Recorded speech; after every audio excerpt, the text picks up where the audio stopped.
Bon, mesdames et messieurs, je suis confus d'arriver un peu en retard, de devoir repartir très vite, mais malheureusement la vie est un peu agitée.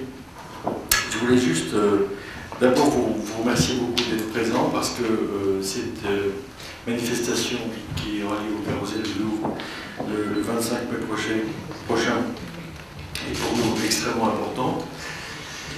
Et elle est très importante parce qu'elle marque l'aboutissement d'un cycle qui a vu la Caisse des dépôts réinvestir la vie internationale en 2007. Je m'explique. Entre 2000, disons, depuis le début des années 80, la Caisse des dépôts répondait à une urgence du pays.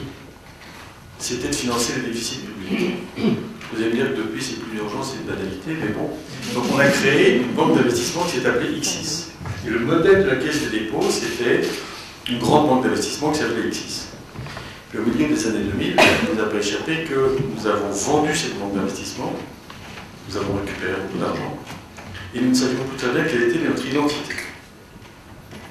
Et en 2007, dans le plan Élan 2020, nous avons dit notre identité, c'est d'être un investisseur institutionnel de long terme, un peu à la manière des fonds souverains, dont nous percevions l'importance en tant qu'investisseur de long terme. Et puis, nous ne pouvons pas vivre comme ça dans notre précarisme en nous désintéressant de ce qu'il y a autour de nous. Et quel est il me paraissait très important d'ouvrir la Caisse des dépôts à la dimension internationale. Et nous avons ouvert la Caisse des dépôts à la dimension internationale dans deux volets. Le premier volet, c'est un volet strictement financier, qui est le club des investisseurs de long terme et toute la démarche dans les fonds souverains. Et le deuxième volet, c'est un volet géographique. Nous avons décidé que la seule région dans laquelle nous devions avoir une action proactive et dans laquelle nous pouvions peut-être avoir une valeur ajoutée, c'était la rive sud de la Méditerranée. Donc, contrairement au plan stratégique de 1980, de mon estimé prédécesseur Robert Lyon, nous avons décidé que nous avions une priorité qui était la rive sud de la Méditerranée. Et en sont résultées une collection d'initiatives financières que je pourrais vous détailler en 3 secondes pour mémoire. Mais au-delà du financier, nous avons aussi une dimension culturelle qui nous est propre, au nord ou au sud de la Méditerranée. C'est que d'une manière ou d'une autre, nous représentons des civilisations parmi les plus anciennes de l'humanité.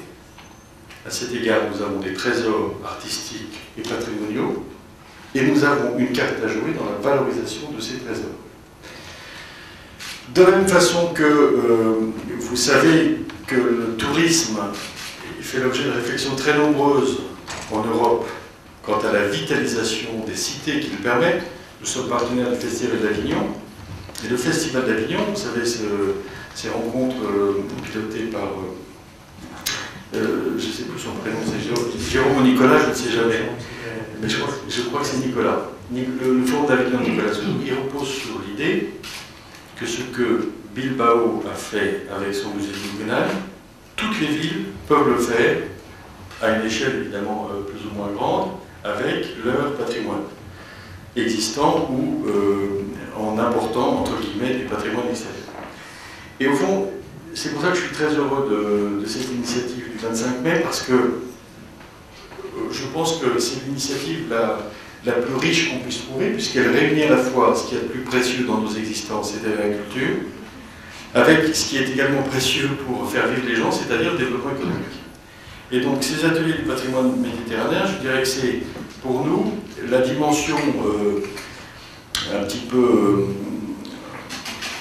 c'est le supplément d'âme, on va dire. C'est le supplément d'âme de toutes nos initiatives financières. Alors que je rappelle très brièvement, mais vous savez que nous sommes investisseurs dans des fonds de PME. Nous essayons de promouvoir le capital développement, notamment au Maroc avec les fonds Averroès 1 et 2.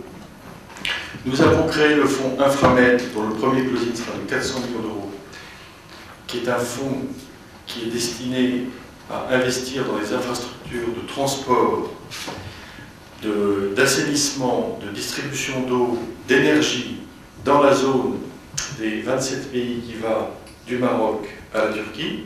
en passant par Israël et la Palestine. 13 pays, pardon. 27, c'est Marguerite, je me prends les pieds dans le tapis, pardon Laurent.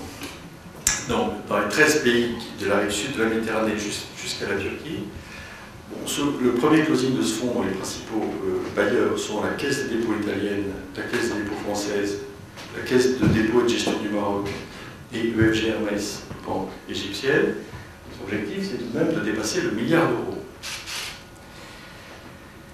Nous avons également lancé avec l'IPMED, et je salue ici Jean-Louis Guigou, l'initiative pour l'investissement en Méditerranée, qui a pour objet d'identifier toutes les procédures qui permettent de faciliter le décollage des marchés financiers dans la zone du sud de la Méditerranée. Nous sommes en train d'avancer très vite pour créer un fonds capital carbone au Maroc. Nous avons créé un fonds capital carbone au Maroc. Nous avons créé un fonds Maroc Forêt pour favoriser le reboisement et éviter évidemment les émissions de CO2. Et enfin, nous portons un projet de fonds carbone Méditerranée qui pourrait de mémoire atteindre 200 millions d'euros de manière à financer le plan solaire méditerranéen. J'ajoute que nous sommes membres fondateurs du Centre de Marseille pour l'intégration méditerranéenne, qui a été lancé le 9 octobre dernier. Et enfin, nous commençons à intervenir sur des sujets de développement urbain et territorial, ayant pris en partenariat avec la Banque mondiale le leadership d'un des 2 premiers projets du Centre de Marseille. Voilà, donc je vous avais promis d'être court, je n'ai pas respecté ma promesse, je m'en excuse. Je voudrais saluer ici la déléguée générale de Vocation Patrimoine, Madame Béatrice de Foucault, qui nous a séduits par son enthousiasme et par son énergie, et qui, je crois, porte des projets qui concernent 402 sites sur la rive sud de la Méditerranée, et donc je ne saurais commenter mieux que vous la richesse des projets que vous avez en magasin.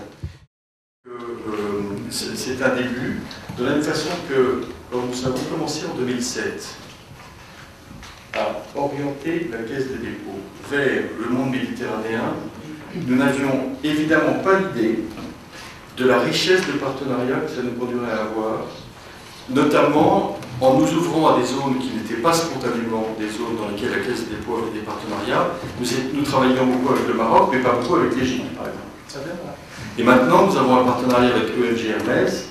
Nous aurons le ministre Rachid qui sera ici dans nos locaux le 26 mai pour la culture d'Achmamed. Et nous avons des très bonnes relations avec l'Égypte. Donc, de la même façon que nous n'étions pas très conscients de l'endroit où allaient nous amener nos engagements financiers, j'espère que nous ne sommes pas très conscients non plus des zones dans lesquelles va nous amener notre engagement culturel. Voilà, je vous remercie de votre attention et je crois que maintenant je vais redonner la parole à Laurent en vous priant de m'excuser parce que je suis venu ici entre 2 engagements et je vais devoir discrètement partir. Voilà, merci de m'avoir accordé votre attention.